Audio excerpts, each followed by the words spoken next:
In this way, the scientist proves in his laboratory a theory that has been mathematically worked out.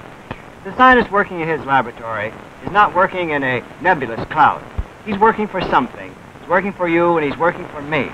And I think we'd like to know what the practical result of the proof of this laboratory theory can do for us.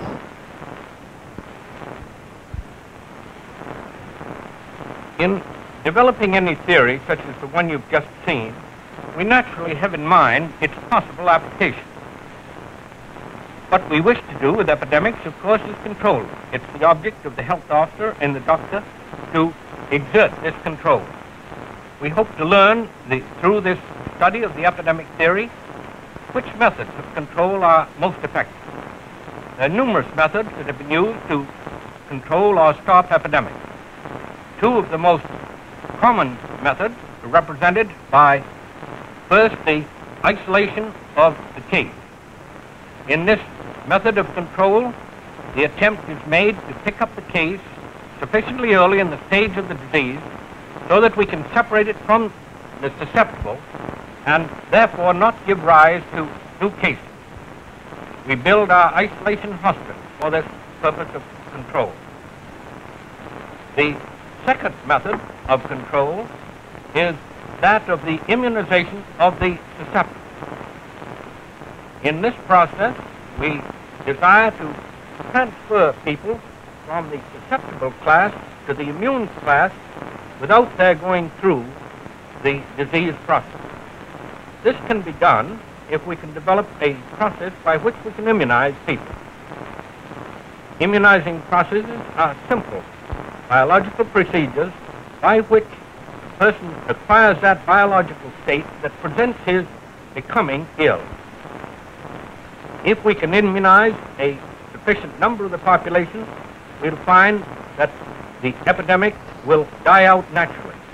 Or, with a given proportion immunized, a case introduced into the population will not start an epidemic. Our hope therefore in our immunization procedure is to have a sufficient number of the people immunized so that no epidemic will start if we introduce the person. This machine and this theory can be used to test ideas of this sort. I've illustrated a few of those, but we would apply the theory to many other epidemic concepts. This is another example how the scientist working in his laboratory is working for you and working for me, all of us together. The epidemic theories that you've seen demonstrated here tonight apply to us. They come down to us through the public health officer, through our own doctors in all of our cities. Again, we'd like to welcome the people out in Rock Island and out in Omaha, Nebraska. We're awfully glad to have you with us. We hope that we can come into your homes often. We also hope that you'll be with us next week when the Johns Hopkins Science Review on Tuesday night gets a glimpse of troubled people meet.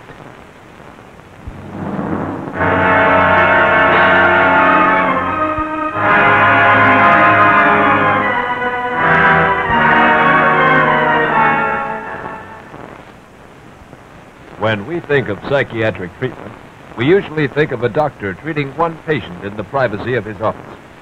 However, psychiatrists have learned that certain types of patients can be more successfully treated in groups. Those who suffer from psychoneurosis can often aid each other by sitting together with a psychiatrist and discussing their mutual problems.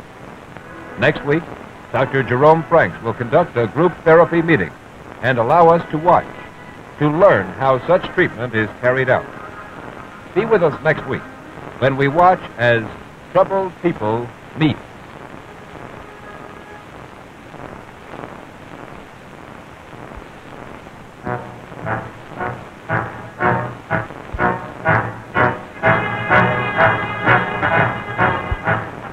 Johns Hopkins Science Review was written by Lynn Poole.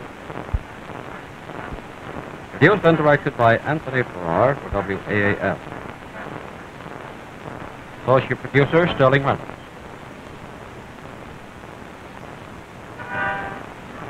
Settings by Barry Mansfield.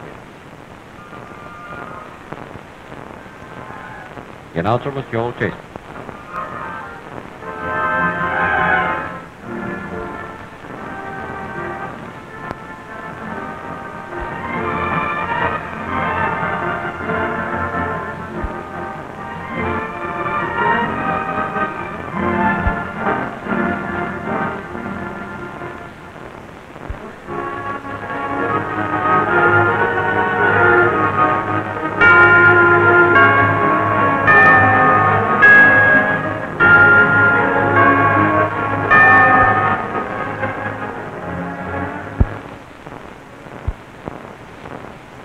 Johns Hopkins Science Review originated in the studios of WAAM in Boston.